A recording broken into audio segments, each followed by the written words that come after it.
ఇది ఏ మాయాజాలం కాదు. ఇది 70 టన్నుల బరువున్న రాతి స్తంభం గాల్లో వేలాడుతూ ఉంది. 902లో ఒక బ్రిటిష్ ఇంజనీరు దీన్ని కదిలించడానికి ప్రయత్నించాడు. కానీ ఏమైందో చూసి అతను షాక్ అయిపోయాడు. మొత్తం దేవాలయం కూలిపోయే స్థితికి వచ్చింది. ఆ ఇంజనీరు అక్కడి నుండి పారిపోయాడు. కానీ ఒక ప్రశ్న వదిలి వెళ్ళాడు. ఈ అంత భారీ రాతి స్తంభం గాల్లో ఎలా నిలబడింది? ఈ స్తంభం కింద నుండి ప్రజలు బట్టను ఆర్పార్గా తీసి కోరికలు కోరుకుంటారు. అయితే ఈ స్తంభం యొక్క రహస్యం ఏమిటి?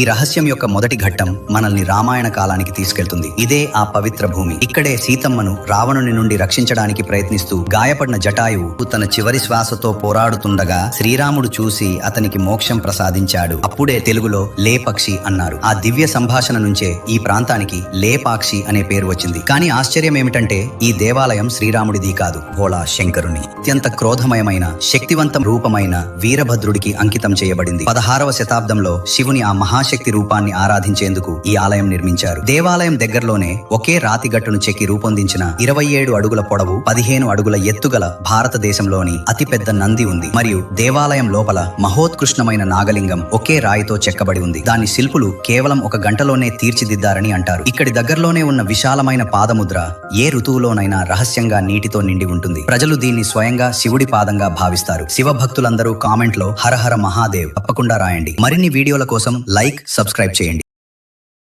Download ShareChat.